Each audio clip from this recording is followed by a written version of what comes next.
As It Were Productions presents. Hello, and welcome back to A Couple of Old Fashions with Becca and Joe. I'm Joe Lynch. I'm Becca Howard. One of those. Really? There's only one Becca in this world. There's only one for me.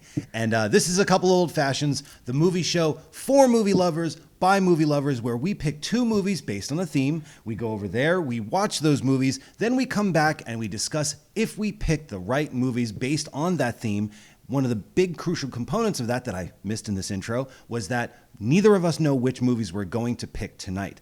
And I'm really excited about this one because we're doing things a little bit different. Well, I think we've mentioned this before. We have our movie date nights where once a month we get together on a Friday night. Is this usually. for people who are just joining us? For people who are just joining us on the YouTubes, Okay. right? Or maybe Hello, new people. Welcome, new peoples. Like and subscribe, or if you already have. But what we usually do once a month. For you. What we do once a month is we curate a very wonderful list of movies where we sit down on the couch, we get a couple libations, we watch movies all night long, get pretty smashed. Then the next day we feel pretty hungover. Pumpkin-y. Yeah, we're pretty pumpkined. Yeah. So we Friday's smashed, Saturday's pumpkin. That's good. I like that. Well, smashing pumpkins. Oh, wow. Dad jokes already. Well, it is the pumpkin season. It is spooky season. I have yet to make my favorite seasonal treat, which is a pumpkin old fashioned. Ooh, that might be next on the docket. Episode. Oh, yes, or that. Mm-hmm. Good. Yeah, actually, I don't have any pumpkin puree with us. So Halloween it is. I will procure the puree. But because it's spooky season, we're really excited about our all-night movie marathon. That's going to be movies pertaining to either Halloween or spooky or horror or whatever. And we're watching them all night long. Next day, we're going to be coming back here, and then that's when we're going to be watching our movies because the theme for this episode is... Oh, you picked it, so I was letting you say it. Oh, okay. Well, the theme is Hangover Cures. I had to forgot your own. I was just like, Eat your blueberries and walnuts, kids, or you'll end up like this guy. Isn't it ginkgo biloba that helps the memory? What? Gesundheit. Thank you. Never heard of ginkgo biloba? No. Yeah, well, you should look it up. This is the first of many drinks tonight. Kahlua and coffee is what. We're planning on getting pretty liquored up, and we're going to watch movies all night. But again, we're going to be watching movies after that when we're hungover, because sometimes it's really good to have movies planned for when you're feeling a little bit shitty. Yeah, I get hangovers quite badly. I get like the hangxiety. Joe's just like, yeah. So I'm How like, do I go? I can't do that again. Come but on. I don't sound like that. He does. I do. He saws much wood. But I'm like alone and I need the company of good films, good old friends to help me see through my anxiety, that and copious, sweet treats and salty bacon. A good hangover movie to me is one that is like a warm hug. Yes. It's comfortable. I usually don't like to watch new movies in most cases unless it's an Amazon Prime original. Because you can't know Yeah. that it's going to be a soft, easy journey. Yes. Like it has to be a lovely little like cozy old blanket that you've had since you were a child. Because you're just in a fragile state. Fragile mental state, fragile constitution. Yes. Usually you're going to be making a lot of bathroom breaks. Ew. So, come on. Yeah, So because you picked the theme, should I start? Yes, you should start. Okay. I went with it's full. It's a full film. As opposed to a half film? No, sorry, I'm in America. Fall. Oh, okay. A fall. The fuck is full? A full film. That's how people pronounce it in some parts of the world, I guess. So a fall film. An autumn An film. autumnal film. A seasonal film. Yeah, we've seen it many times. We've even seen it at the New Beverly. Ooh, oh. It is, in fact, a film that deals in a person who is often drunk and often hungover and even has a definition of what the word hungover is in it as part of its dialogue. Okay. School of Rock. Oh, wow. The Linklater comfort movie classic from 2003, I believe. Yep. I think is just a winner when it comes to hangovers, because, you know, it's just, it's so kind and lovely and features someone getting over a hangover, and, you know, winningly so. Most Jack Black movies to me are not as big and boisterous and loud and screamy sexy as he can be. He's also just so sex comforting. on legs. That's Jack Black. I picked another very familiar film, another movie that happens to deal with hangovers, and usually hangover movies for me, I like to stay genre, either comedy or horror. So I thought, why not combine both? Oh no, he picked Shaun of the Dead. How did you know? I know you so well. Wait, are you mad at that choice? No, it's okay. Oh my God. Anybody out there who's listening to this reaction right now, like, how dare you, madam? No, it's just very, very high octane. Can I change my choice then? If No. It's fine. No, we'll see. It is a good hangover film. I don't think it's high octane at all. I almost picked it, but I was like, Joe will pick that. Wow. The other one that immediately came to mind to me was one that we watched. I think it was a little too early. Or at least recently was The Love Bug. I love The Love Bug because, again, Disney, nice color palette, very sweet and soft, very chill. You know, a lot of fun, low stakes. I see Shaun of the Dead as, like, you know, two guys that you want to hang out on the couch with. Yeah. The ending hungover. always makes me really like sad. See, I don't think so. I think when his dad dies, I'm always like, oh no, and his mom. Don't they both die? It's quite sad. Yeah, but it's still uplifting at the end. But we shouldn't be talking about this now. We shouldn't be talking about this before all the drinks and then after the drinks when we're feeling like shit. I guarantee you, I'm going to just put it down right now that you're going to change your mind when you're feeling really crappy and you're like, oh, I'm so glad. I'm definitely excited for my choice. Well, my choice is great. Okay, so what is the order? I guess it depends how we're feeling. Can I make a suggestion? No. I would say, thanks. I would say Shaun of the Dead first and then School of Rock after, because primarily for that wonderful ending with the credits, which you can't not feel great at that ending. So why don't we do Shaun of the Dead first, School of Rock second. Hopefully we survive the night. Joel will be asleep throughout both of those films anyway. Okay, so. I'm putting it down now. You know what? While we're watching them, if I fall asleep, you can take video of me, and we will put it here, right here, on a couple of Old Fashions. You'll get to all hear. Now I'm on a mission to not let that happen. If you want to know about the movies we're going to watch right now while we're drinking, let us know. That can also be arranged for them what wants it. All right. Are we ready to rock? Yes. All right. Get your weird coffee drink thing and let's do this. Ready? I'll try and do it on the unchipped side of the last drive-in mug. They're that. Both shameless chipped. Plug. Whatever. We got this from That's why Joe I can't Bob. have nice things. All right. To the couch.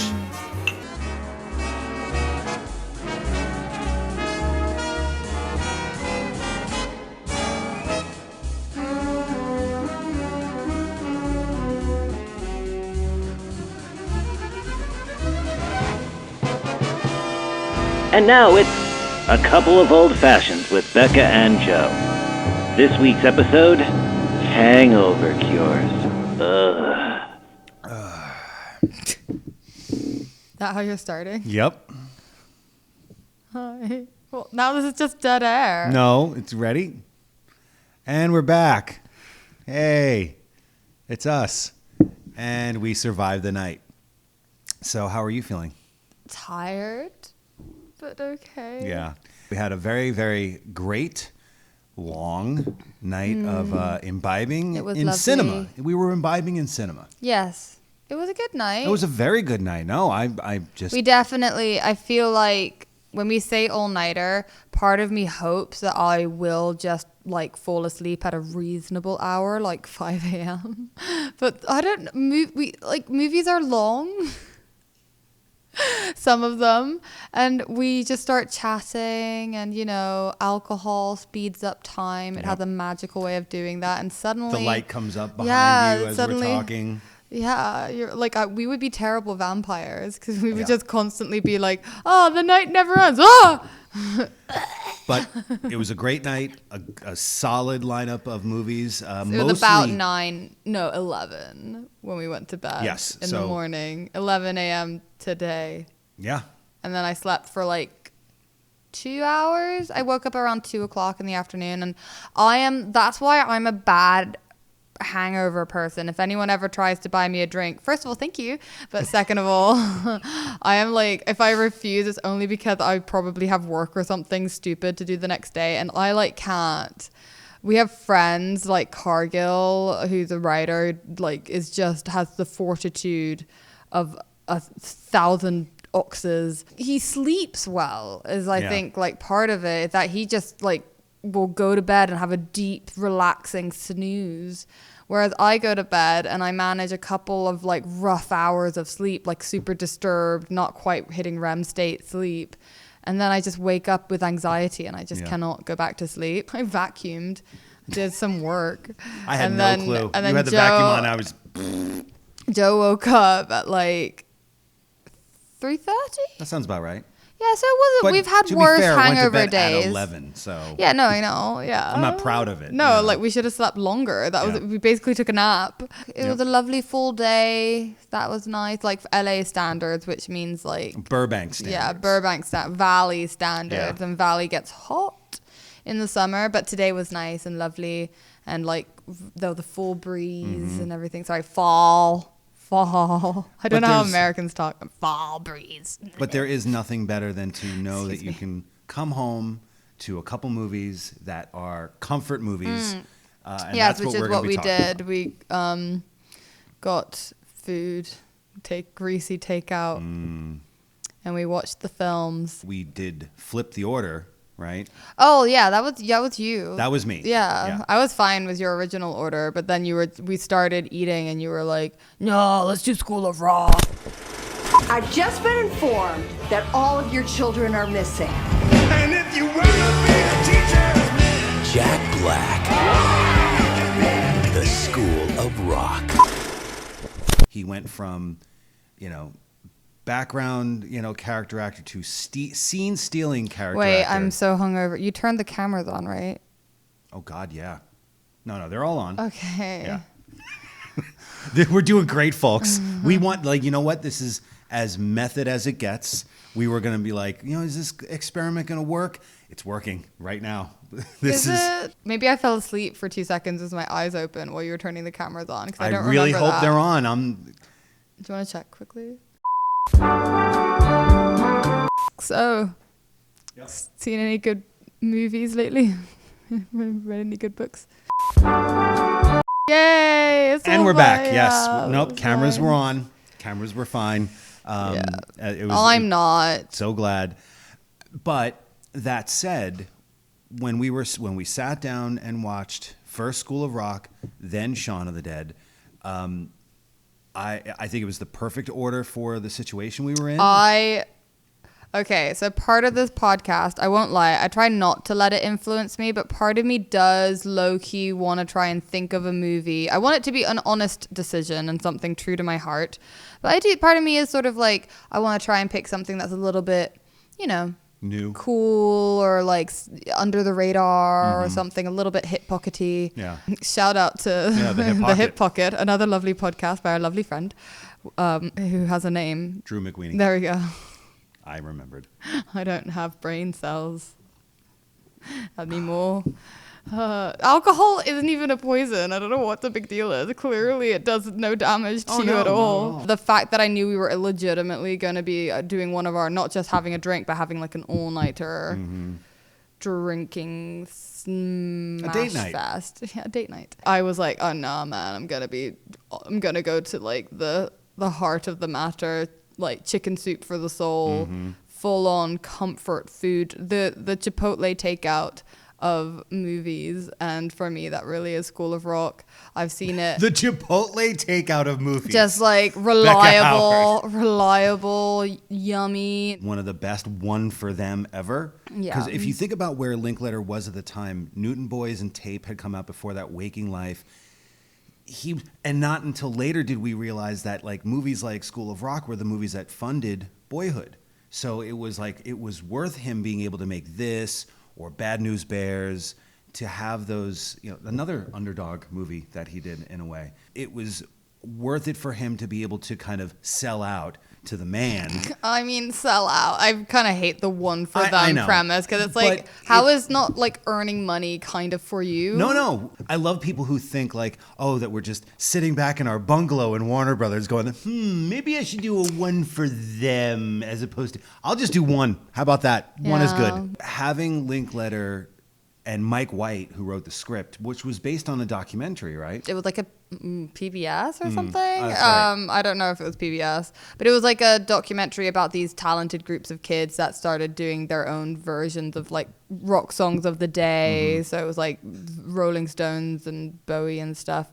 And he was it just stuck with him, like the image of these talented 10-year-olds like rocking to a guitar solo. He thought there was just something really charming about that, and he wasn't wrong, because it is very charming. I didn't realize until you mentioned it that the age bracket of the group of kids in the film goes from like Miranda Cosgrove, who plays Summer. She just turned 10. Summer Boulevard, nice to meet you. She was only 10. And then the guy who plays Freddie Jones, who sadly passed away. Kevin Alexander Clark. Are you sure? Yep. Oh. I did my research. When? During the movie. Oh my Peak gosh. time for notes. Oh, But yeah, not he was today. 15. Yeah, so you don't notice, because there's just all these kids have all got something special that lights up the screen, and that's part of the narrative as well that I love, is that the main character Dewey something. God. Ned Schneebly. Dead Ned Schneebly. Dead Schneebly? I'm Dead Schneebly. Ned Schneebly. Wait. Played by Mike White. Ned of the Dead. That's what we'll squeeze them all together. He is a substitute teacher and roommates with Jack Black, Dewey Finn, the Dewey character.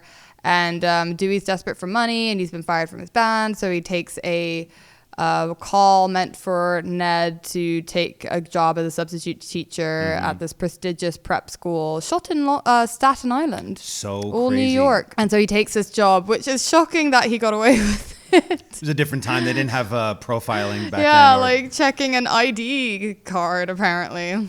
It's a very lovely dichotomy. See, I remember some words that goes on throughout the movie, because Dewey is struggling to kind of resolve the differences between his own like artistic ambitions with he's at a crossroads, the realistic achievements that he's made or lack thereof, so to speak. And it's through this job of sort of becoming inspired by the kids as he's inspiring them with music and helping them unite and to form a band, that he himself is able to eventually unite all these like disparate elements. Jack Black at this point in his career, we were saying, like, what was he before that? Like, again, I remember him from, High Fidelity and Mars Attacks, Airborne. No one remembers that one. But he was just a solid character actor. And then Tenacious D hit, and he became a kind of pseudo rock god in a way. Pseudo? Their whole thing was that they were a real band. Was it a real band? Was it a fake band? And then they went on tour, and everyone went, oh, they're real. But he was at a crossroads of his life where he was going, where do I go from here? And, School of Rock changed everything. Like look at Minecraft now. One of the best performances. Absolutely. But there was a lot of nervousness about his viability as a star. I don't know that I would have cast him like, in that film based off of his prior performances, because it's such a difficult balancing act, because it's so easy to come across as like a character like that to be either just annoying that he's like such a F up. Are we allowed to swear on YouTube? Now we can. We're good. Okay. You can say fuck up. Such a fuck up. Yeah. To quote a line, he does call himself a fuck up. Actually, it's Schneebly. But my brain just died.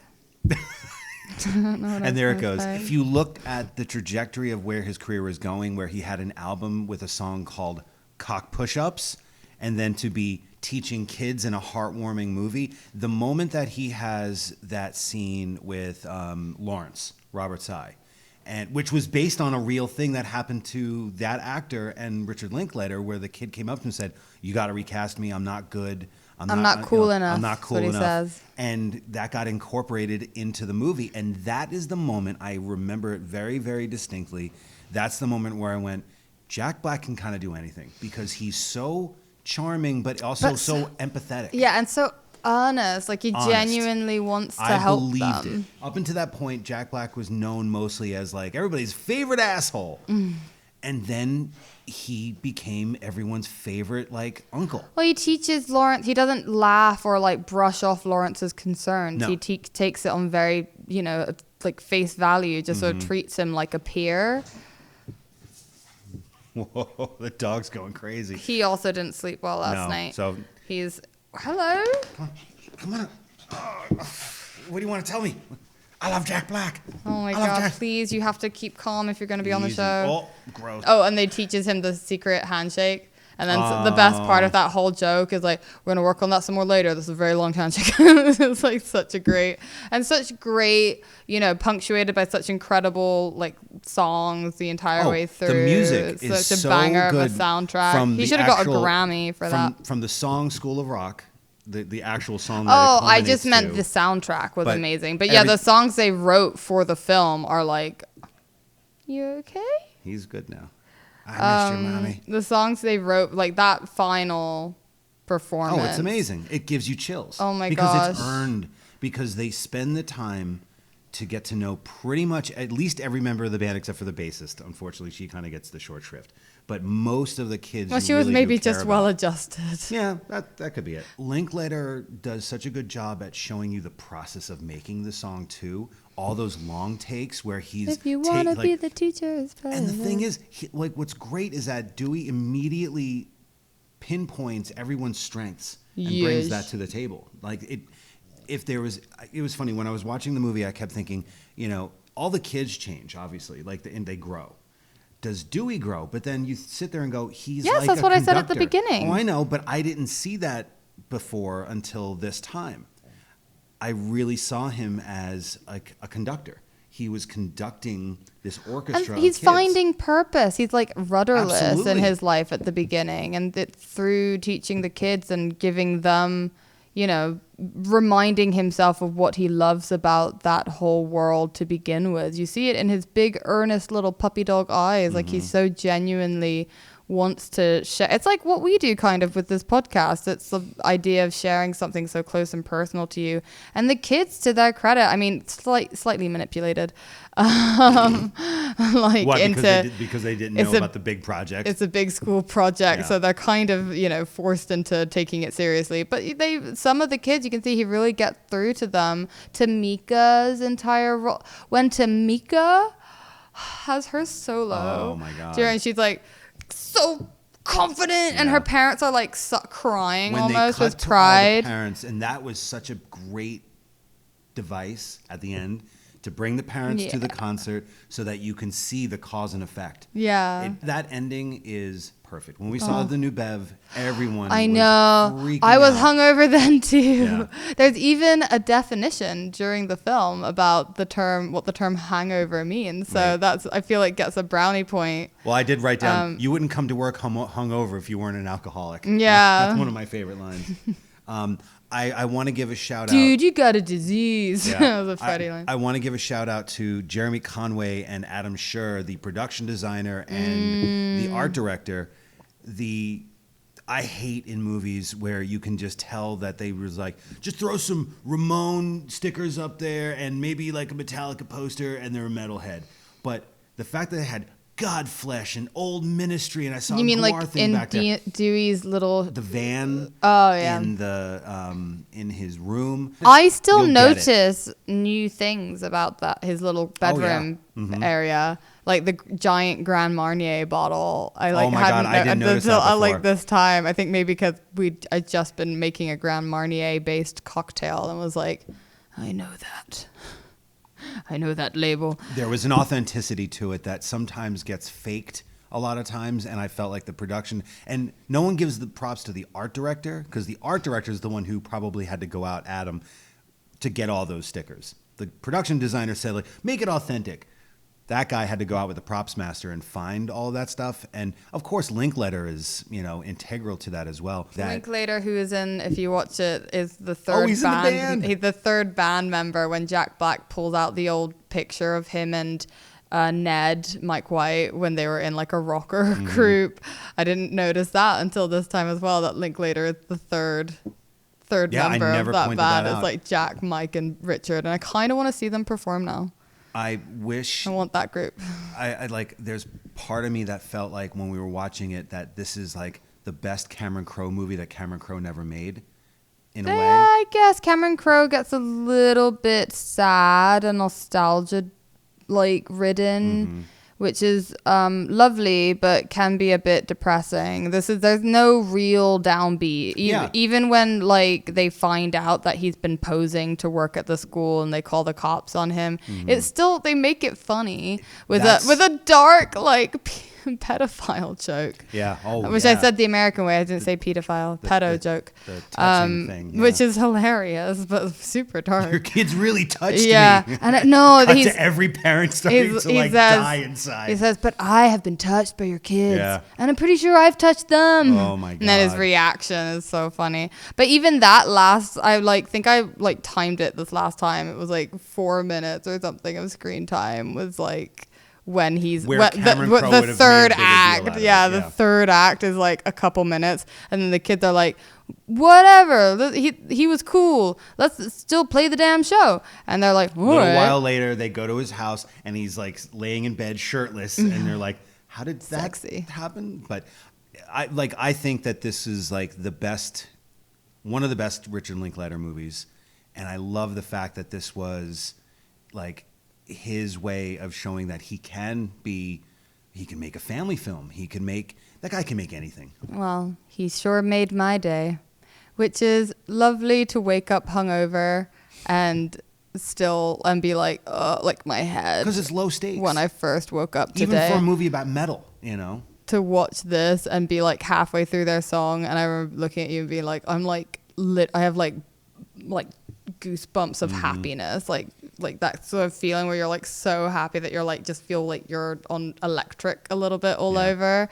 And to be hungover and to feel that way, you can't put a price on happiness like that. So this truly is, I mean, I know it's not exactly an underseen film. At the New Beverly last year, I think even hungover though I was one of the ones like leading the charge and just like hollering and whooping and applauding and so happy for him and for me and for the movie and just for everyone. Everything is like, it just, your whole day, it goes from like, it pulls a 360 on your whole day, that movie. It's a warm, metal-laden hug. Oh, it's so lovely. Yeah. And I think I was true to myself when, like, it being challenged by you to think of Hangover Cure movie. To me, this is 10 out of 10. Yeah. Cure the hangover. Better than any Pixie Chaser tomato juice with Tabasco. Oh, we should have Bloody Marys here. Yeah. No, the coffee's good. I'm not actually very good at Hair of the Dog's drinks. I just feel... Hair of the Dog. I had to use it, but go away. We never continued with that bit, so that's like probably random. We're retiring Hair of the Dog. Yeah. We weren't consistent, and I think we did it once and then forgot. But I still have the graphic, though. We got to use it again. Anyway, this worked a treat. So, I think it was a very, very good choice. What kills me is I can't believe that movie's 20 years old. 22 years old. Makes sense to me. Because now you see Jack Black and he's got the big bushy beard. And still working it. He's still working it, man. Like, he's fucking awesome. He's so charming and lovely. I never get, like, I think he's lovely. Who doesn't like Jack Black? I have a crush on Jack Black. Who doesn't have a crush on Jack Black? Come on, we all do. I'd say. Just got awkward. I don't know. I've finished. You keep talking about the movie. I'm waiting for you to start talking about your pick. All right. We'll be right back with the next movie. And we're back. And so now we're going I'm going to keep that all in, just the whole awkward. Definitely, please do.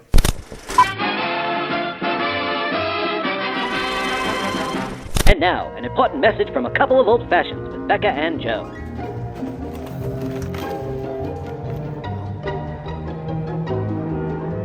You there! Put down that streaming device. Wait, who said that? Never mind me, friend. Look at yourself. Aren't you tired of endless streaming, scrolling, and mindless menu maneuvering? Yeah, you're right. Don't you want something special, unique, physical, tangible, and permanent? Sure. Almost like a friend. Okay, Or perhaps a family member. I guess. Or maybe even a lover. Well, my fine film-loving friend, that is exactly what you get when you purchase the brand spankin' new The Last Drive-In limited edition, one-of-a-kind, double feature release of Shudder's original movies, Mayhem and Suitable Flesh. Whoa. For me? That's right, for you and the world. You too can watch these succulent slices of cinema in gorgeous high definition, and now with our good friends Joe Bob Briggs, Darcy the Mail Girl, and the whole Last Drive-In gang, chiming in during each film with plenty of tasty trivia, captivating commentary, and lots of liquored up laughs. Well, I'm in. Almost. Whoa. Hey, thanks. Well, looks like I'm watching Mayhem and Suitable Flesh on the Last Drive-In with this sweet digital video disc. It's the perfect date night double feature. Sure is, partner. This product makes even those films look good. You betcha. Hey, wait a second. Get your own copy on Blu-ray and DVD October 14th. The drive-in and the date night double feature will never die. And now, on with the show. So anyway, second movie is Edgar Wright's Shaun of the Dead. Funny how we both usually seem to have wildly different age ranges in terms of the movies, like history-wise. You know, sometimes it's 30s and 80s or 60s and 40s, but These were contemporaries. both within the same year of each other. So 2004 was when Shaun of the Dead came out. So, what's the plan? Bash him in the head, that seems to work out.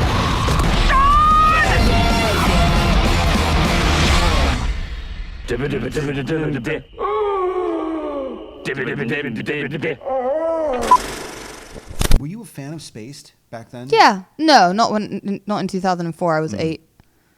But later. Yeah. I watched it after becoming an Edgar Wright fan and then sought it out specifically to be a completionist.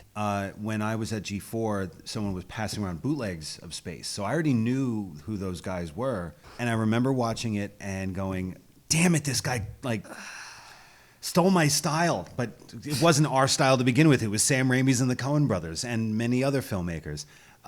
But within minutes, I went, this guy, we clearly by that see... token, it's the Stooges and John Huston. So Yeah, sure. I'm just saying, when stealing, it's like Homage. never-ending cycle of directors It aping was off each other. The fact that you can tell from the opening moment when they use the music from Dawn of the Dead that we're speaking a lovely embrace. Yeah, you know? But his films are so especially watching it again today, having just booked our tickets to London for New Year's this year. Staying with you, Jessie, if you're watching. That's my sister. Hi.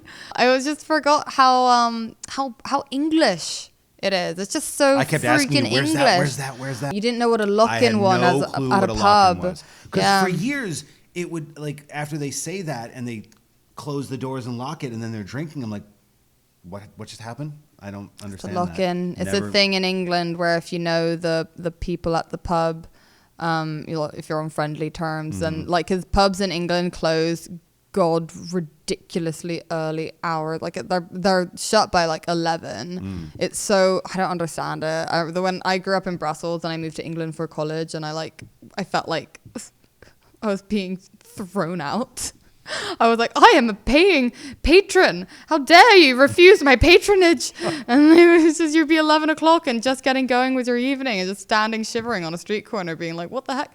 So these lock-ins are like you, they lock the doors and they're technically closed, but you're unofficially, but you're locked in then. You have to you're there for a few hours. I'm so glad we picked School of Rock first because that kind of eased us back into... Yeah, I think that was a better order reality. because I felt like I was so tired and dead. Not that I'm doing much better now, but it definitely, I felt like galvanized and like more in love with life again by the end of School of Rock. So very excited to watch some people lose their lives in an undead movie. Well,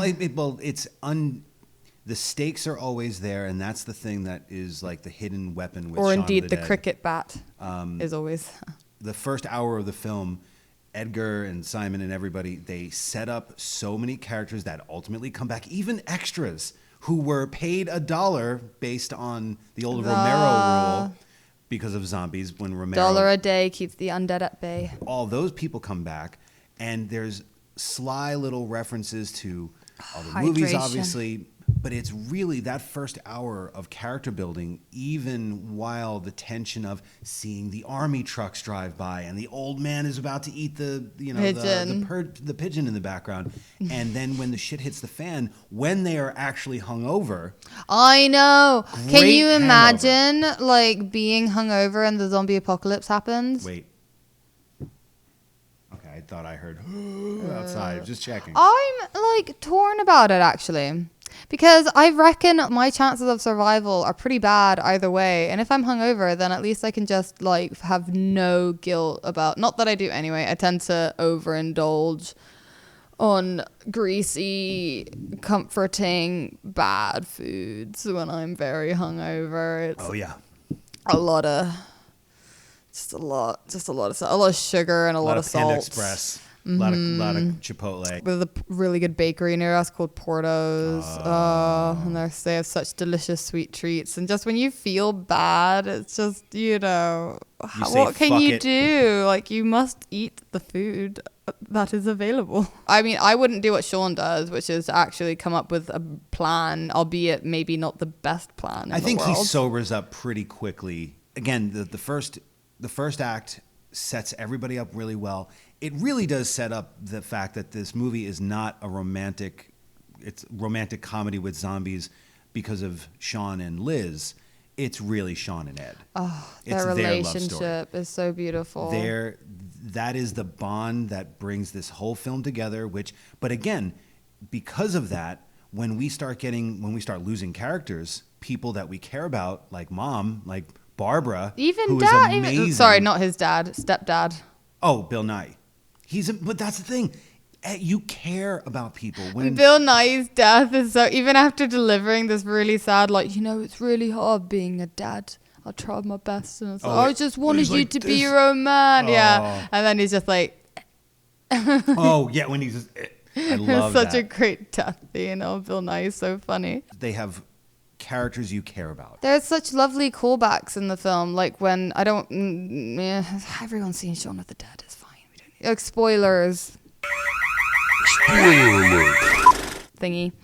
But they're the really lovely callback when Nick Frost is the last to be zombified, and there's a recurring joke they have where he says like, "Oh, I'm sorry. I'm sorry, Shaun." Oh. He's like, "No, it's okay. No, Shaun.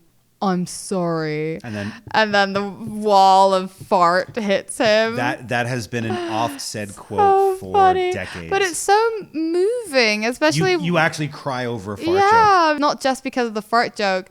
It's because Simon Pegg says, "Stop it." And he says, I'll stop doing it when you stop laughing. Yeah. That's the quote that really, the line that makes you go... Yeah. Well, that's what's interesting about both movies is that, and I think this is the key to a good hangover movie, is heart. You have to have heart. I don't want cynicism. No. I don't want nothing challenging. Nope. I don't want darkness. Even though Shaun of the Dead does get dark, but it's dark because you care. If you didn't care about the characters, it's mean. Yeah, and every death somewhat elevates his like growth in a dark way, which is, I guess, not, it's not great that it takes a zombie apocalypse and a lot of your close family dying. I think he even said at one point, like, I'm not going to shoot my dad, my mum, and my girlfriend all on the same day. And he's hungover. They don't feel like wastes, at the end of the day. It's all serving the narrative of Sean finally waking up and, like, taking agency and whatever in his life. There's not a wasted moment in that movie. Yeah. Nothing. Sometimes there are movies that are a little bloated or a little loose, and you can sit there and go, do you need that? Do you need this? Not that you want to note a movie to get you want to enjoy it. But every time I watch it, I say to myself, if you pull one pin out, you'll lose a major component that will likely come back later. I like the fact that this was the second movie because that's generally the time that I'm falling asleep. And I was getting a little very well considering. Usually I'm out.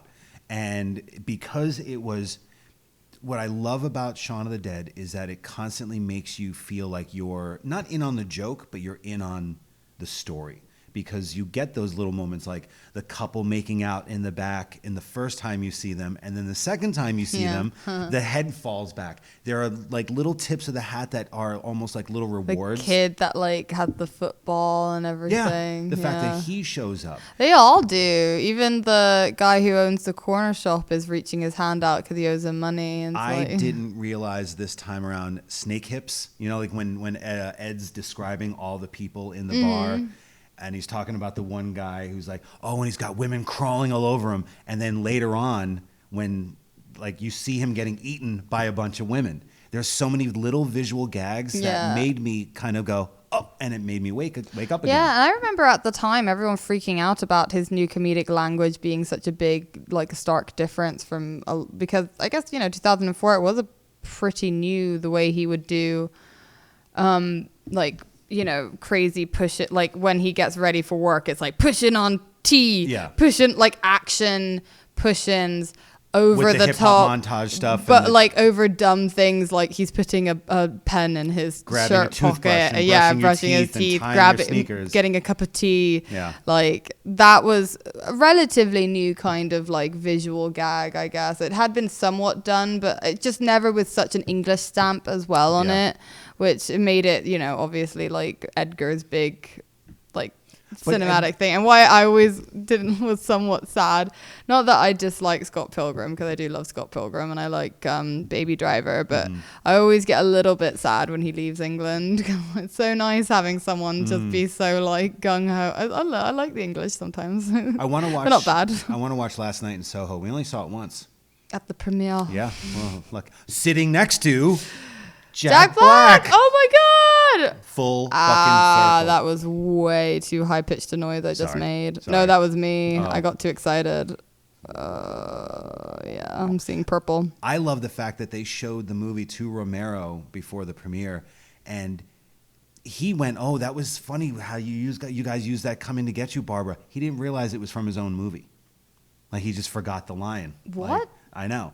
Talk about hungover. Jeez, how do you forget that? When I interviewed Romero before the premiere of Land of the Dead, he was so excited to talk about how he got Edgar and Simon on the poster for Land of the Dead. They're in the poster at the bottom. Oh my god! And he wore a Shaun of the Dead pin too. Like I bet they were equally thrilled. Oh my god! Like that's the greatest. Pat on the back, pass of the baton. Absolutely, like to have the guy that, because Dawn of the Dead was a seminal movie, but what Shaun of the Dead does is like I love the idea that there were people who had never seen Dawn of the Dead before who hopefully watched Dawn of the Dead because of Shaun of the Dead. Yeah, and by the same token, a few years later when Scream 4 came out, the movie that one of the teenagers is watching is Shaun of the Dead. You know, people forget there was a beat where zombie movies weren't around.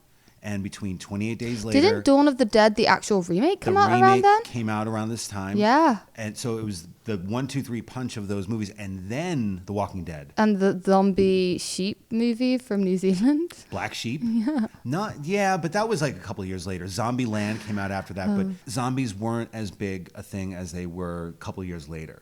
And I'm thrilled the fact that they could. I think at one point they were considering doing fast-moving zombies, but they went, no, we got like Romero's version is the right way to go. Yeah, but because as well, like they have so many great gags. Like it would raise the stakes too, because they're so hungover at the beginning of the zombie apocalypse that that's like the joke of him walking up in the Day of the Dead. Yeah, homage, you know, like there's no way it would have been as funny. Their like slow realization, like they would have just died if they'd been at all significantly challenging as a zombie. And those kind of zombies can still get the better of you I think if they're scarier if you just. It's like that moment in Michael Jackson's Thriller when all the zombies start to like gather around, and that's scarier to me. The slow creeping death, the dread. That's what those zombies to me represent. When Sean does his own stage dive, oh my god, right into a when crowd, he tries to lead them out, I still terrifying. I don't see how he survives that, to be honest, but he does, so whatever. I didn't want Sean to die, so that was I gave the film benefit of the doubt. But you can't, like, even zombies that crappy, you can't like stage dive into a giant mob of them and get out of that like pretty ballsy of him. Unbitten. Yeah. So your point about them being undead is that's the emotional arc of the movie, of both movies really, which I think makes them both great Hangover Cure films, that it starts with two people who are kind of living this not quite life fulfilling, you know, that's what both of their arc is. They both wake up to the opportunities of life right in front of them if they know how to reach out and grab them and come alive, live their lives. Like that's kind of what they both are, which makes for a good Hangover Cure film in my opinion, because you know you're kind of dead, dying. I've never related to a zombie so hard in my life. Not at all. But I think both of those choices too, we'd seen before. We knew the jokes. We could walk or maybe run to the bathroom if needed. Yeah. And not have to feel like, oh God, wait, pause it for me. I got to come back in a little bit. But also more importantly, it meant that we could put it on knowing exactly like. We knew what to expect. Yeah. You don't have the bandwidth or the brain cells to deal with any kind of a new ingestion of information. And like, what if you started a movie that everyone said was like a lovely rom-com, and then there was just a super long third act where everything's going wrong and you're hungover and still a little bit on your period, and you're just like, I can't, like, what? Like, what if someone had given you like Marley and Me or something, because they were like, oh, this is low stakes, and the dog dies. Marley and Me would be the worst I hangover know. movie. So, for our latest feature, which is going to be called The Last Call. Last call! For obvious reasons. We felt like we needed something to kind of tidy things up a little. And the question is, were these a good double feature, and was the order correct? What do you think? Yeah. And with the order too? Yeah, no, like I said before, we already mentioned kind of that it was nice having School of Rock to kind of help elevate the energy levels before Shaun, because Shaun is somewhat more action. Yeah, like if it was the other way around, I think, not that I would have fallen asleep, but it's a little faster. We needed to ease into Shaun of the Dead with something that Richard Linklater knows so well, which is to kind of just let people talk and be themselves, and just like Linklater is just in general like a great hangover. Not that I don't know whether he would be flattered. He should be, but I don't know whether he would be flattered by the term. I think so. Like, well, we always talk about Hangover movies. Cure. Yeah, he's definitely a great hangout filmmaker, but like hangover, because they're so easy to slip in and out of, like a lovely cozy sweater that you've worn many times and kind of has been stretched out by your big fat head. And these movies are kind of. You talking to me? No, I was fully thinking of like this sweater. Nice and stretchy. The elastic around the neck is stretched well-worn. out. Yeah, because I just keep going, like pulling it on. Oh, they're like, again. Yeah, at this point, Richard Linklater's movies remind me of that. Just like Richard Linklater, a stretched out filmmaker. Comforting, cozy, and well-worn. And I think this was a big chance for him. And I think he did an amazing job at showing that he has commercial viability while still staying himself and making a fucking great rock and roll movie too, you know. And then Shaun of the Dead, what a fantastic way to usher in a new career with Edgar Wright and show that he, while he can take from different sources and blatantly in the effect of like Dawn of the Dead, he still made a voice of his own. You got red on you. I actually almost looked down, but I'm not going to do it. But I love that was his first film. Still maybe my favorite of his. I love all of his work, but I have a very special affinity for Shaun. I just love the Cornetto trilogy a lot. Do you think Shaun is the best of the three? I don't know.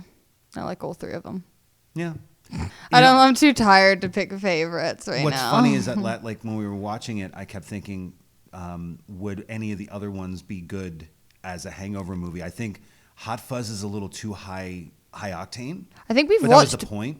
All of them on date nights. Yeah, but we've not as never... a hangover movie. Shaun feels like a good hangover movie. We're dealing with characters who are hungover. It made sense. It's a movie we've seen many times before. It's spooky season 2, so obviously, throw in a Halloween movie. And School of Rock is, how do you say Fall. it? Fall. An autumnal film. And it's on the East Coast as well, so, there's a lot of lovely overcoat action happening. Oh! I forgot my bow tie. The first time I didn't. I mean, unless you count the sweater, there's a lot of sweaters in the movie. We're hungover. But I was gonna at least grab one of your like clip-on bow ties and just. I don't have clip-on bow ties. I tie my own bow ties. As he memorably says with his interaction with the costume designer kid, who's just like, "Why don't you just wear one of your bow ties? They're so ugly." He's like, "Don't you be talking to me about my bow ties?" It's so funny. Well, I would say a successful double feature for sure. This is a high recommend, both the if choices you're hungover, and the order. If you're not hungover too, there's still a winning, charming couple of bangers. But if you are hungover and you need a lift, these are the ones to lift you up. Your soul and your spirit and your countenance. So let's talk about the next episode's theme. It's your choice. Oh, yes, it is my choice. Yes. Well, I was thinking, because we're about to go traveling. Yes. Actually, we will be at the Ramaskrik Film Festival when this episode drops. Perfect. I feel like our first two themes this season were quite on the nose.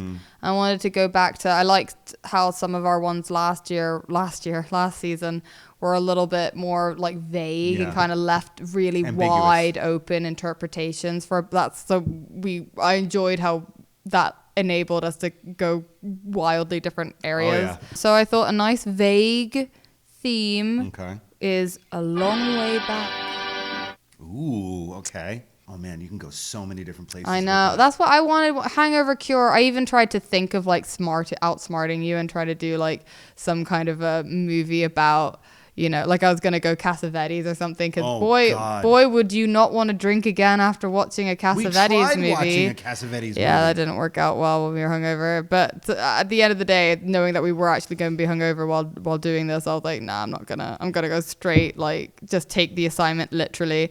Whereas this, there isn't really a literal way to take it, because it could be an emotional long way back, or a journey, or a bit of both. Mm-hmm. Good choice. I'm down. You. Well, there you go. So The Long Way Back?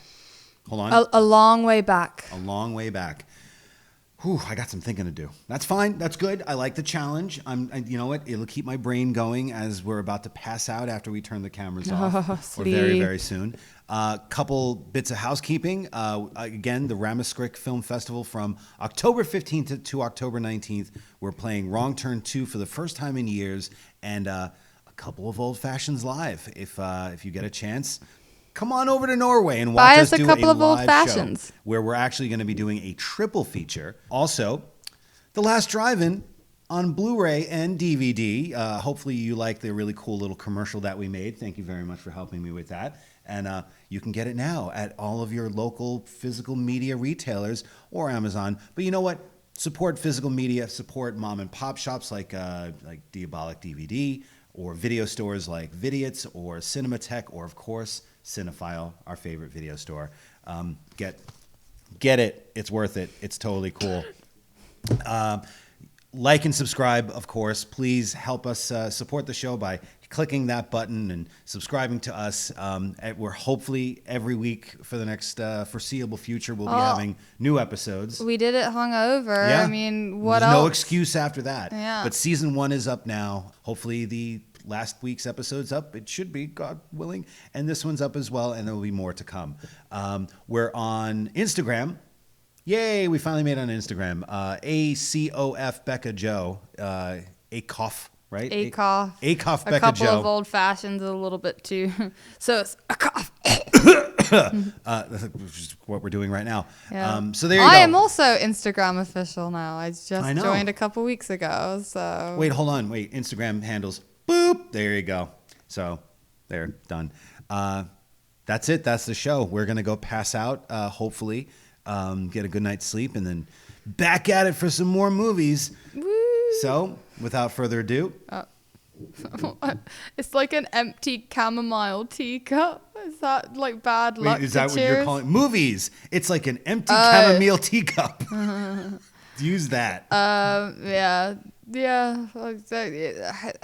Movies. They're the only marathon worth participating in, and they're what date nights are made for. I like the chamomile one better. Okay. That's a wrap.